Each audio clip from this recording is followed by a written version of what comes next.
അച്ഛാ, ഇപ്പോൾ പാലക്കാട് വിവാദമായ ഒരു ബ്രൂവറിയും ഡിസ്റ്റിലറിയും ഒക്കെ സംസ്ഥാന സർക്കാർ അനുവദിച്ചിരിക്കുന്നു. അതിനെതിരെ വലിയ എതിർപ്പുകളും ഉയർന്നിരിക്കുന്നു. കത്തോലിക്ക കോൺഗ്രസ് ഇതിനെ എങ്ങനെയാണ് നോക്കിക്കാണുന്നത്? പാലക്കാട് ജില്ലയിലാണ് പുതിയ ബ്രൂവറി പ്രവർത്തനം ആരംഭിക്കാൻ പോകുന്നത്. പാലക്കാട് ജില്ലയിലെ എലപ്പള്ളി പഞ്ചായത്തിലാണ് അതിൻ്റെ ആസ്ഥാനമായിട്ടുള്ള സ്ഥലം അവർ വാങ്ങിച്ചിരിക്കുന്നത്. ഈ പ്രദേശങ്ങൾ എന്ന് പറഞ്ഞു കഴിഞ്ഞാൽ ചിറ്റൂർ താലൂക്കിൽ പെടുന്നതാണ്. പാലക്കാട് ജില്ല നമുക്കറിയാം അല്പം വരൾച്ചയുള്ള പ്രദേശമാണ്. അതിൽ തന്നെ ഏറ്റവും കൂടുതൽ വരൾച്ച അനുഭവിക്കുന്ന ഒരു പ്രദേശമാണ് ഈ എലപ്പള്ളി പെരുമാട്ടി പഞ്ചായത്തുകൾ. ഒരു 10-15 വർഷത്തെ ചരിത്രം മുമ്പിലേക്ക് നമ്മൾ പോയി കഴിഞ്ഞാൽ നമുക്കറിയാനായിട്ട് സാധിക്കും. നമുക്ക് പ്ലാച്ചിമട കോള കമ്പനിയുമായിട്ടുള്ള വിഷയങ്ങൾ നമുക്ക് എല്ലാവർക്കും സുവിദിതമായ കാര്യമാണ്. അന്ന് ഈ വെള്ളത്തിൻ്റെ ദുരുപയോഗത്തെക്കുറിച്ചുള്ള പ്രശ്നമാണ് കോള കമ്പനിയെ ഇത്രയേറെ വിവാദ പ്രശ്നമാക്കി മാറ്റിയത്. അന്ന് ഡിവൈഎഫ്ഐയുടെ നേതാവായിരുന്ന MP രാജേഷാണ് കോള കടകൾ തോറും കയറിയിറങ്ങി തല്ലിപ്പൊട്ടിക്കാനും അതിനെതിരെ ശക്തമായ സമരം നടത്താനും ഒക്കെ ആയിട്ട് നേതൃത്വം കൊടുത്തു അച്യുതാനന്ദ ഗവൺമെൻറ്റിൻ്റെ ആ ഒരു പിൻബലത്തോട് കൂടിയത്. അന്ന് അതിന് നേതൃത്വം കൊടുത്ത വ്യക്തിയാണ് ഇന്ന് കേരളത്തിൻ്റെ എക്സൈസ് മന്ത്രിയായി ഇരുന്നു കൊണ്ട് ഈ ഒരു അഴിമതിക്ക് അങ്ങേയറ്റം കൊടപിടിക്കുന്ന ഈ ഒരു ബ്രൂവറി എന്ന പേരിൽ ഉള്ള ഈ മദ്യ കമ്പനി ഇവിടെ വരുത്താനായിട്ടുള്ള കാര്യങ്ങൾ ചെയ്തുകൊണ്ടിരിക്കുന്നത്. മറ്റുള്ളവർ കൊടുത്തിരിക്കുന്ന ഇൻഫർമേഷൻസ് എന്ന് പറയുന്നത് ഇതിലെ 50% ഗവൺമെൻറ്റും ബാക്കി 50% പ്രൈവറ്റ്. അത് പഞ്ചാബ് ആസ്ഥാനമായിട്ടുള്ളൊരു ഒയാസിസ് എന്ന് പറയുന്നൊരു കമ്പനിയാണ്. ഈ കമ്പനി പഞ്ചാബിലും അതുപോലെ ഡൽഹിയിലും ഹരിയാനയിലും ഒക്കെ പല സ്ഥലത്തും മദ്യവുമായി ബന്ധപ്പെട്ട ഒത്തിരിയേറെ അവർ അഴിമതി ആരോപണ കമ്പനിയാണ്. കൂടാതെ തന്നെ അവർ പ്രകൃതി മലിനീകരണത്തിന് വലിയ കുപ്രസിദ്ധി നേടിയൊരു കമ്പനിയാണ്. ആ കമ്പനിയാണ് ഇവിടേക്ക് വരാൻ പോകുന്നത് എന്നുള്ളതാണ് അതിനകത്ത് ഏറ്റവും വലിയ വിരോധാഭാസമായിട്ടുള്ളൊരു കാര്യം. മാത്രമല്ല, ഈ കമ്പനിക്ക് ഇവിടെ ഒരു ബ്രൂവറിയിലൂടെ ബീറോ അല്ലെങ്കിൽ വൈനോ ഉണ്ടാക്കുന്നൊരു കമ്പനിക്ക് ഒരു വർഷം 10 കോടി ലിറ്ററിലധികം വെള്ളം വേണ്ടി വരുമെന്നാണ് അവരുടെ ഏകദേശം ഒരു കണക്ക്. അപ്പോൾ ഈ വെള്ളം എവിടെ നിന്നാണ് കിട്ടുക? അവർക്ക് ഈ പ്രദേശം മുഴുവനും ജലത്തിന് വളരെ ദൗർബല്യം അനുഭവിക്കുന്ന ഒരു സ്ഥലമാണ്. അപ്പോൾ അതുകൊണ്ട് തന്നെ ജലലഭ്യത വളരെ കുറഞ്ഞ ഈ സ്ഥലത്ത് ഇവർക്ക് ജലം ലഭിക്കാൻ വളരെ ബുദ്ധിമുട്ടാണ്. മലമ്പുഴ വാട്ടർ കൊടുക്കുമെന്നാണ് പറയുന്നത്. അപ്പോൾ മലമ്പുഴ വാട്ടർ ഇതിന് മാത്രം കൊടുക്കാനായിട്ട് എങ്ങനെ കിട്ടും? തീർച്ചയായിട്ടും അവിടുത്തെ ഈ ജല ചൂഷണം വലിയ തോതിൽ നടക്കാനുള്ള ഒരു സാധ്യതയിലേക്കാണ് ഈ കമ്പനിയുടെ പ്രവർത്തനത്തോടു കൂടി ഉണ്ടാകാൻ പോകുന്നതെന്നുള്ളതാണ് ഏറ്റവും പ്രധാനപ്പെട്ട. അതാണ് നമ്മളെ ഏറ്റവും പ്രധാനമായിട്ട് എതിർക്കുന്നൊരു കാര്യം അതിന് തന്നെയാണ്. പക്ഷേ ഇപ്പോൾ സർക്കാർ പറയുന്ന ന്യായീകരണം അവിടെ മഴവെള്ള സംഭരണി ഉണ്ടാകും 5 ഏക്കർ സ്ഥലത്ത്. അതിൽ നിന്നുള്ള വെള്ളം മാത്രമേ ഉപയോഗിക്കുകയുള്ളൂ. ഒരു കാരണവശാലും ഗ്രൗണ്ട് വാട്ടർ വെള്ളമൊന്നും ഉപയോഗിക്കില്ല. അതുതന്നെ ഏറ്റവും വലിയൊരു പൊള്ളത്തരമാണ്. കാരണം എന്ന് വെച്ചാൽ വർഷത്തിലെ 12 മാസത്തിൽ വെറും 2 മാസമോ 3 മാസം മാത്രമേ മഴ കിട്ടുന്ന ഒരു കേരളത്തിൻ്റെ ഏറ്റവും കിഴക്കൻ പ്രദേശം തമിഴ്നാടിനോട് ചേർന്ന് നിൽക്കുന്ന ഡ്രൈ ഏരിയ ആണ് അവിടെ. അപ്പോൾ ആ വെള്ളം കൊണ്ടൊന്നും ഒരിക്കലും ഒരു മഴവെള്ള സംഭരണി ഉണ്ടാക്കി അതിൽ ഫില്ല് ചെയ്യാനൊന്നും സാധിക്കത്തില്ല എന്നുള്ളത് വളരെ വ്യക്തമായിട്ടുള്ള കാര്യമാണ്. ഇനി അവർ പറയുന്ന രണ്ടാമതൊരു കാര്യമുണ്ട്, സംരംഭം തൊഴിൽ. ഈ 2 കാര്യങ്ങളോട് അവർ പറയുന്നുണ്ട്. ഈ കാര്യങ്ങൾ പറയുമ്പോൾ സംരംഭം തൊഴിലിന് വേണ്ടിയിട്ട് ഇത്ര വലിയൊരു അഴിമതിയുമായി ബന്ധപ്പെട്ടുള്ള കാര്യങ്ങളിലേക്ക് പോകണോ? അവിടെയുള്ള കർഷകരെയും അതുപോലെ തന്നെ അവിടെയുള്ള മറ്റു സാധാരണക്കാരെയും ഇത്രയധികം വെള്ളത്തിനും മറ്റുപോലെ തന്നെ കുടിവെള്ളത്തിനും ഒക്കെ ക്ഷാമം നേരിടുന്നൊരവസ്ഥയിലേക്ക് ഇത് കൊണ്ടുപോകണോ എന്നുള്ള കാര്യവും കൂടെ നമ്മുടെ പൊതുജനം പബ്ലിക് ചിന്തിക്കേണ്ട ഒരു കാര്യമാണ്, ഗവൺമെൻറ്റും ചിന്തിക്കേണ്ട ഒരു കാര്യമാണ് എന്നുള്ളതാണ്. എല്ലാ ചട്ടങ്ങളും പാലിച്ചുകൊണ്ടാണ് ഈ സർക്കാർ ഇതിന് അനുമതി കൊടുത്തതെന്ന ഒരു ന്യായീകരണം കൂടി അവർ ഉയർത്തി. പല വളഞ്ഞ വഴികളിലൂടെയാണ് അവരിതിൻ്റെ കാര്യങ്ങൾ മുന്നോട്ട് കൊണ്ടുപോയിരിക്കുന്നത്. പഞ്ചായത്തിനെ തന്നെ തെറ്റിദ്ധരിപ്പിച്ചിട്ടുണ്ട്. അതുപോലെ തന്നെ മലമ്പുഴ വാട്ടറുമായി ബന്ധപ്പെട്ട വാട്ടർ അതോറിറ്റിയെ തെറ്റിദ്ധരിപ്പിച്ചിട്ടുണ്ട്. ഇതെല്ലാം തന്നെ ഇന്നലെയൊക്കെ നടന്ന മലയാള മനോരമയുടെ ചർച്ചയിലും അതുപോലെ തന്നെ ജനൻ TVയുടെ ചർച്ചയിലുമൊക്കെ നമുക്ക് വളരെ വ്യക്തമായിട്ട് അവിടെ അതുമായി ബന്ധപ്പെട്ട പ്രസക്തരായ അറിവുള്ള വ്യക്തികളെ പറഞ്ഞിട്ടുണ്ട്.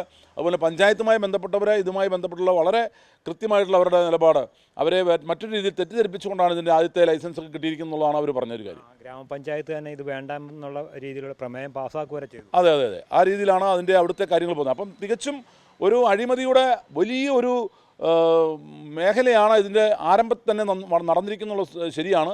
അതുകൊണ്ടാണ് പാലക്കാട് രൂപതയുടെ കത്തോലിക്ക കോൺഗ്രസ് ഇതിനെ അതിശക്തമായിട്ട് എതിർക്കാനായിട്ടുള്ള കാരണം അതാണ്.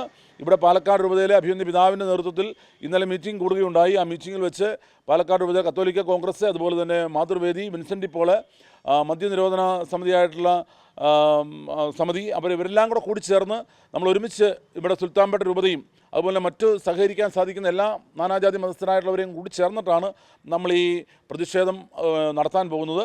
അത് ഒരു കാരണവശാലും ഇത് പാലക്കാട് അനുവദിക്കുന്ന കാര്യത്തിൽ ഇവിടെ ജനങ്ങൾ ഒന്നടങ്കം എതിരായിരിക്കുമെന്ന കാര്യത്തിൽ യാതൊരു തർക്കവുമില്ല.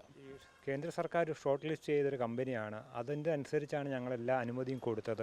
സംസ്ഥാന സർക്കാരിന് പ്രത്യേകിച്ച് താല്പര്യങ്ങളൊന്നുമില്ല എന്നാ വാദം. അത് അങ്ങനെ ഒരു വാദം അവിടെ ഇന്നലെ മന്ത്രി അവിടെ ഒരു പത്രസമ്മേളനത്തിൽ പറഞ്ഞതായിട്ട് കണ്ടു.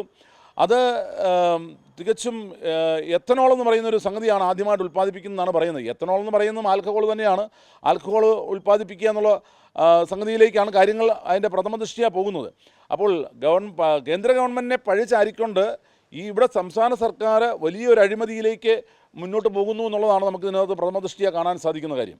സർക്കാരിൻ്റെ ഒരു നയം ഈ 29 വർഷമായി ഇവിടെ ഈ ബ്രൂവറി അതുപോലെ ഡിസ്റ്റിലറി ഒന്നും അനുവദിക്കാറില്ല. അപ്പോൾ ഈ നയം മാറ്റുമ്പോൾ തന്നെ ഈ പൊതുവായിട്ടുള്ള എല്ലാവരുമായി ചർച്ച നടത്തിയതിന് ശേഷം വേണ്ടേ ഇത്തരത്തിലുള്ള നയമാറ്റം കൊണ്ടുവരാൻ? തീർച്ചയായിട്ടും അത് നയം മാറ്റുമ്പോൾ തീർച്ചയായിട്ടും അവർ ആ ഒരു ചർച്ച എല്ലായിടത്തും ഉണ്ടാകണം. ആദ്യമായിട്ട് തന്നെ പ്രതിപക്ഷവുമായിട്ട് കാര്യത്തിൽ ചർച്ച ചെയ്യേണ്ടതാണ്. ഒന്നാമത്തെ സുതാര്യമായ ഒരു ഇടപാടാണ് അവർ വേണം. തീർച്ചയായിട്ടും. അതുപോലെ തന്നെ നമ്മളിവിടുത്തെയുള്ള സന്നദ്ധ സംഘടനകളെ, ഇവിടെയുള്ള ഈ അഫക്റ്റഡ് ആയിട്ടുള്ള ഏരിയയിലുള്ള ജനങ്ങളെ, അതുപോലെ മറ്റുള്ളവരുടെ ഒരു പബ്ലിക് ഒപ്പീനിയൻ എടുക്കേണ്ട ഒരു സംഗതിയാണ് തീർച്ചയായിട്ടും. കാരണം എല്ലാ മനുഷ്യരെയും ബാധിക്കുന്ന ഒരു കാര്യമായതുകൊണ്ട് അതിൻ്റെ ഒരു പബ്ലിക് ഒപ്പീനിയൻ എടുക്കേണ്ടതാണ്. അങ്ങനെയുള്ള ഒരു നടപടികളും നടന്നതായിട്ട് തോന്നുന്നില്ല.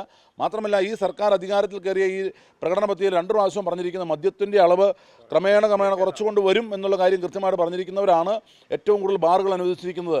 ഏറ്റവും കൂടുതൽ ഇതുപോലുള്ള മദ്യത്തിന് പ്രാധാന്യം കൊടുത്തുകൊണ്ട് കേരളത്തിൻ്റെ വരുമാനം തന്നെ മദ്യവും ലോട്ടറിയിലേക്ക് മാത്രമായി ചുരുങ്ങുകയാണ്. ഒരു പ്രൊഡക്ടിവിറ്റി ഉള്ള ഒരു പരിപാടിയിലേക്ക് ഇവർ നീങ്ങുന്നില്ല. എന്തെല്ലാം കാര്യങ്ങൾ ചെയ്യാനായിട്ട് സാധിക്കും. ഇവിടെ ഇപ്പോൾ തന്നെ ഇവർ ധാന്യത്തിൻ്റെ കാര്യം പറയുന്നുണ്ട്. ഗോതമ്പ്, അതുപോലെ മരച്ചീനി, അതുപോലെ തന്നെ നെല്ല്, അതുപോലെ മധുരക്കിഴങ്ങ്, ഇതിൽ നിന്നൊക്കെയുള്ള വൈനും ബീറും ഉണ്ടാക്കാനുള്ള ഒരു കമ്പനിയായിട്ടാണ് ബ്രൂവറി എന്ന പേരിൽ അവർ ഇത് മുന്നോട്ട് വയ്ക്കുന്ന കാര്യങ്ങൾ പറഞ്ഞ് കർഷകരെ രക്ഷിക്കാനാണ് പറയുന്നത്. പക്ഷേ എവിടെയാണ് ഈ കൃഷിയുള്ളത്? ഇവിടെ അത് നമ്മൾ ചിന്തിക്കേണ്ട ഒരു കാര്യമാണ്. എവിടെയാണ് പാലക്കാടോ കേരളത്തിൻ്റെ ഏതെങ്കിലും സ്ഥലത്ത് മരച്ചീനി എന്ന് മാത്രം കൃഷി ചെയ്യുന്നുണ്ട്? അത് മാത്രമല്ല, എവിടെയാണ് മധുരക്കിഴങ്ങ് കൃഷി ചെയ്യുന്നത്? എവിടെയാണ് നെല്ല് കൃഷി ചെയ്യുന്നത്? നമ്മൾ ആലോചിച്ച് നോക്കണം. പാലക്കാടിൻ്റെ ഒരു സ്ഥലം പോലും പന്നി വിമുക്തമായിട്ട് സ്ഥലമില്ല. കാട്ടുപന്നിയുടെ വിളയാട്ടം നടക്കുകയാണ്. ഈ കാട്ടുപന്നിയെ തുരത്തിയിട്ട് ഈ കാട്ടുപന്നി വിളയാടുന്ന സ്ഥലത്ത് കൃഷി ചെയ്യാനുള്ള ക്രമീകരണമല്ലേ ഇവർ ചെയ്ത് കൊടുക്കേണ്ടത്? കർഷകരുടെ രക്ഷയ്ക്ക് വേണ്ടി ഞങ്ങൾ ആവശ്യപ്പെടുന്ന പ്രധാനപ്പെട്ട കാര്യം എന്നാണ് കാട്ടുപന്നികളെ തുരത്താനുള്ള സത്വര നടപടി എന്തുകൊണ്ട് ഗവൺമെൻറ് ഏറ്റെടുക്കുന്നില്ല? ഇവിടുത്തെ വനം വകുപ്പോ വനം മന്ത്രിയോ അതിന് യാതൊരു നടപടി ഏറ്റെടുക്കുന്നില്ല. ഈ കഴിഞ്ഞ ദിവസം ഷൊർണൂർ മുനിസിപ്പാലിറ്റി അവർ പാടത്ത് കൃഷി ചെയ്തിരുന്ന ഒരു പാടത്തിറങ്ങിയ 40ഓളം പന്നികളെ വെടിവെച്ച് കൊന്നു. വളരെ ചുരുക്കം പ്രദേശത്ത് മാത്രമേ നടക്കുന്നുള്ളൂ. അതുകൊണ്ടൊന്നും ആകുന്നില്ല. ലക്ഷക്കണക്കിന് ഈ വന്യമൃഗമാണ്, കാട്ടുപന്നികളാണ് നമ്മുടെ കൃഷി നശിപ്പിച്ചുകൊണ്ടിരിക്കുന്നത്. അങ്ങനെയുള്ളൊരു സ്ഥലത്ത് ഇങ്ങനെ ഒരു കൃഷിക്കും നമുക്ക് സാധ്യമല്ലാത്തൊരു സ്ഥലത്ത് ഈ കർഷകരെ പറ്റിക്കാൻ വേണ്ടി, കർഷകരെ പറഞ്ഞു പറ്റിച്ച് അവർക്ക് മരച്ചീനി, നെല്ല്, അതുപോലെ മധുരക്കിഴങ്ങ് ഇങ്ങനെയുള്ള സാധനം കൃഷി ചെയ്ത് നിങ്ങൾക്ക് നല്ല രീതിയിലുള്ള വരുമാനം ലഭ്യമാകുമെന്ന് പറഞ്ഞുകൊണ്ടുള്ള ഒരു വ്യാജ പ്രചരണം നടത്തി ഈ കമ്പനി ഇവിടെ കൊണ്ടുവരാനുള്ള ഒരു കുൽസിത ശ്രമമാണ് നടക്കുന്നത്. അതിനെ പാലക്കാട് രൂപതയും പാലക്കാട് കത്തോലിക്ക കോൺഗ്രസും ശക്തമായി എതിർക്കും.